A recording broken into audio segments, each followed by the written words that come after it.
Vocês acham que verdade é mentira, né? Vocês acham que contar a verdade é mentira. É por isso que eu vou parar de mandar vídeo aqui. Porque tudo que eu falo vocês acham que é mentira. Eu vou lhe contar uma história. No ano de 81, na terra da gente, quando o papai era vivo, eu ia com ele pescar no açude da Cascaeira, assim quem vai do Santo Antônio para a Gameleira, do lado esquerdo. Bem assim na baixada do riacho, né? Pensa num lugarzinho que dava peixe, mas hoje não dá mais não. Hoje está dando muito pouco. Mas lá tinha dia, a gente pescando de rede, que ia pescar, rapaz, eu, papai, e nós tínhamos um cachorro chamado Rubalo. Meu pai conseguia ficar debaixo d'água 2 horas. Rubalo eu acho que por ser mais leve, só umas 4 arrobas, só conseguia ficar a média de 1 hora, 1 hora e 20. E como é que nós fazíamos para pegar peixe de ruma nesse açude? Nós encurralávamos os peixes tudo no canto da trincheira, assim, pro lado da casa de tia Raquel. Igual a gente encurralando gado na roça. Meu pai entrava de um lado, Rubalo do outro. Pai pela direita e Rubalo pelo lado esquerdo.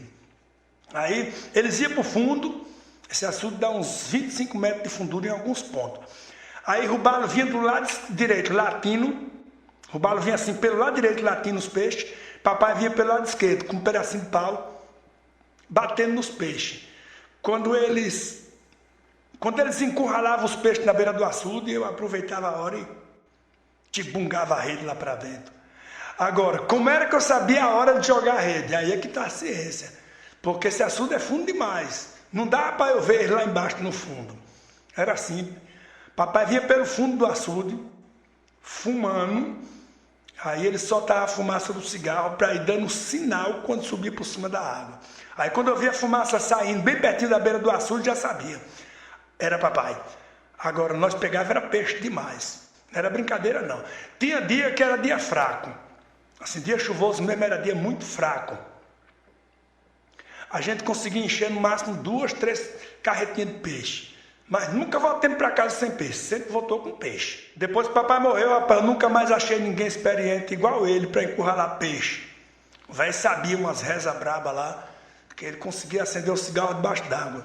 E também depois que papai morreu para cá, eu nunca mais vi ninguém acender cigarro debaixo d'água. Tô para caçar igual papai, mas não tinha não. Quando eu conto, você diz que é mentira. Quem é testemunha disso tudo que papai fazia, que acendia cigarro debaixo d'água, que encurralava peixe, é o final Julinho da Vetaquinha. Pode perguntar para ele. Ele conta do mesmo jeitinho que eu estou contando aqui. Tinha dia bom que a gente vinha com um carro que o papai tinha, né? O dia estava aberto, aí nós vinha com um carro que o papai tinha, que era um Maverick 78, e ele puxava uma carretinha dessas de 4 pneus no fundo. Pense num carro forte. Antonino do Bengue era doido para comprar esse Maverick, só por conta da força e da economia. Uma vez ele chegou até a propor uma troca com o papai numa Land Rover. Aí só que o Land Rover, 6 cilindros, papai ficou com o pé atrás, com medo de fazer negócio.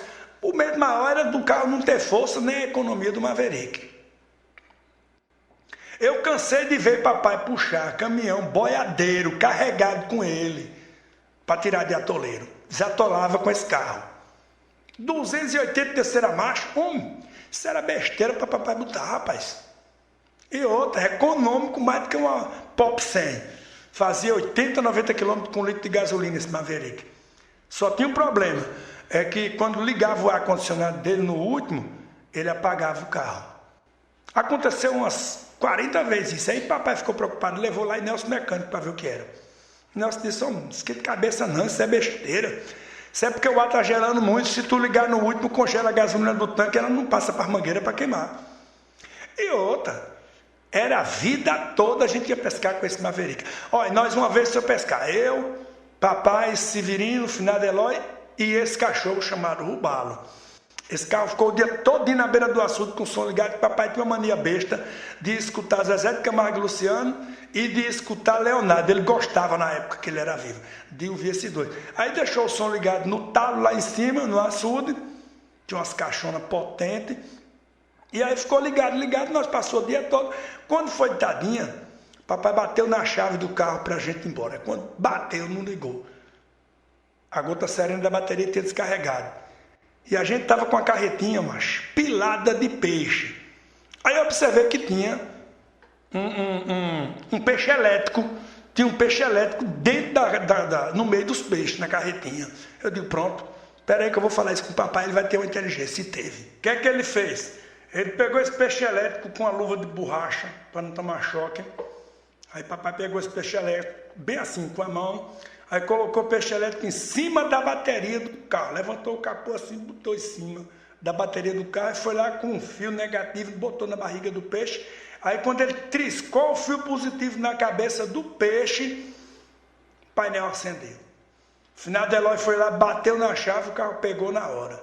Pode acreditar, rodou 3 semanas e meia com esse peixe elétrico em cima da bateria, dando partida no carro. Aí de 3 em 3 dias, mais ou menos, o papai abriu o capô, jogava água no peixe para ele não morrer. Esse carro hoje é Vilares da Russa. Eu não gosto nem de contar a história, mas chega, fica emocionado. Mas não é mentira não. Esse Maverick era tão potente, mas tão potente, tão veloz, que eu cansei de ver papai fazer curva com ele, segunda marcha, e eu olhei a placa de trás. Cansei de ver papai ultrapassar a Ferrari, aquela estrada ali de Riachão a Capim Grosso, em segunda marcha, mano. E outra, com a carretinha pilada, com 1.600 quilos de peixe. Não, 1.600 não, que aí é exagero. 1.596 quilos, 700, que uma piaba de 3,3 kg rançou, aí nós tirou do meio dos peixes para não apodrecer o resto. Esse Maverick deu foi o que falar, macho. Uma vez, nós também gostávamos de caçar, né? Aí saiu nós para caçar com esse Maverick. Quando eu lembro, chega, me emociono desse dia. Foi no verão de 83, a gente estava num tempo quente, rapaz. Nesse ano as casas de farinha quase que tudo ficou parada. Estava tão quente que papai nesse ano plantou mandioca. Quando foi arrancar, que sacudiu os pés de mandioca, caía 2, 3 sacos de farinha prontinha, de tão seco que estava. E nessa noite da caçada estava quente demais, mas muito quente. Quando eu digo quente não é besteira não. Estava tão quente que chegou a derreter a fivela do cinto de papai. Por Deus do céu. Aí estava eu, papai, nesse dia, o final dela não foi não. Quem estava era a Gimiro da Final da Rosa. Eu lembro como se fosse agora. Papai chegou enfadado, entrou no Maverick, boquinha da noite, que era um dia que a gente gostava de pescar assim. No verão a gente pescava mais de noite. Aí papai entrou no Maverick, ligou o ar e disse bem assim. Eu lembro como hoje. Gente, vocês estão vindo? Aquilo é robalo acuado lá na beira do açude, junto da trincheira. Vão lá ver se não é alguma capivara. Vai vocês dois, que eu estou enfadado, eu vou tirar aqui uma madornazinha com ar ligado. Aí saiu eu e a Gimiro para ver o que diabo o robalo estava acuado lá na beira do açude. E assim com as 30 braças adiante, a gente viu um movimento na trincheira, eu acendi o isqueiro, que a noite estava escura. A Gimiro apontou e disse, rapaz, tu tá vendo o tamanho daquela capivara que o robalo está acuado? Sem mentira nenhuma, macho. Dava assim, para não mentir, umas 14 arroba capivara, eu acho. E nisso o robalo deu de garra nessa capivara. E eu digo, vamos para lá, vamos ajudar. E ele, garrado com a capivara deu uns coices, pulou e saiu pela beirada do açude e o robalo fez fiar para trás. Aí a capivara, no jeito que ia, tibungou no açude e o robalo tibungou junto, virado na febre latina. Aí ela mergulhou na água, o robalo mergulhou junto. Ó, esse cachorro tinha um latido alto. Parece que eu estou ouvindo, era tão alto que lá debaixo do açude, debaixo d'água, ele continuou latindo. E no raio de 5 léguas, lá no povoado da Gameleira, o pessoal ouvia os granidos do cachorro. No outro dia estava contando essa história. Ali foi que eu vi negócio feio, macho. E nisso passou 1h30 robalo, debaixo d'água com essa capivara, agarrado com essa capivara e acuado com ela lá debaixo. Daqui a pouco ele parou de latir e não subiu. Aí eu fiquei preocupado, macho. Aí eu disse, não, eu vou ter que descer aqui, tibungar na água e ver o que aconteceu. Aí eu fui assim, fiz, tirei a camisa, pulei dentro d'água. Aí quando eu pulei dentro d'água assim, eu senti uma diferença na água. Eu senti que a água estava toda cristalizada. Eu digo, oxe, não é possível. Agora que eu não posso deixar o robalo lá embaixo de jeito nenhum. Porque se eu deixar o robalo lá embaixo, o que é que vai acontecer? O cachorro vai acabar morrendo. Eu tenho que ir lá para tirar o robalo desse aperreio. E assim eu já tinha mergulhado na água, eu fui nadando e me afundei até o fundo para ver o que estava acontecendo. E levei o isqueiro, que lá no fundo é escuro, sabe? Ainda mais nessa noite, era noite escura, não dava para ver quase nada. Levei o isqueiro, saí caçando. Quando eu cheguei lá num cantinho assim do açude, tinha um troco velho de madeira que tinha caído, estava lá debaixo d'água, e a capivara estava num canto e Rubalo agarrado nas ancas da bicha. Pense, ali eu fiquei emocionado por demais, macho. Eu não aguentei, a cena foi muito emocionante para mim. Aí quando eu mirei direitinho, para ver o que estava acontecendo, eu percebi o seguinte, que a água já tinha quase que empedrado toda. E estava tanto o Rubalo quanto a capivara empedrado e Rubalo agarrado nas ancas da capivara debaixo d'água. Eu digo, não posso deixar, meu cachorro vai morrer, vai dar uma hipotermia. Aí eu subi ligeiro, desci assim beirando o açude, encontrei uns garranchos de pau, um negócio. Eu peguei, fiz aquele fechinho de lenha, mergulhei, tibunguei na água, já todo empedrando quase. Aí fui lá embaixo, cheguei lá, acendi uma fogueira em volta deles. Foi que a água esquentou um pouquinho e eu consegui salvar o cachorro. A capivara estava morta, que Rubalo matou lá dentro d'água, né? Mas o cachorro ainda consegui puxar para fora, eu puxei os dois. Puxei a capivara, botei assim, de junto da trincheira do açude, né? E fui cuidar no cachorro. E aí começou aquela névoa por riba do açude. Aquela névoa, e foi cobrindo a água, e foi ficando frio, um frio medonho batendo. Aí me deu um tino na cabeça, eu digo, oxe, será impossível, rapaz? Aí eu lembrei do papai, Ave Maria, pronto, já sei. Papai esqueceu o ar ligado e a porta do carro aberta.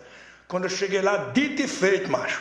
Na hora que ele falou para eu e a Jimiri ver Rubalo, ele esqueceu a porta do Maverick aberta. E o ar do Maverick estava espalhando pela Baixada do Açude. Se eu demoro mais meia hora até, eu e a Jimiri tínhamos morrido.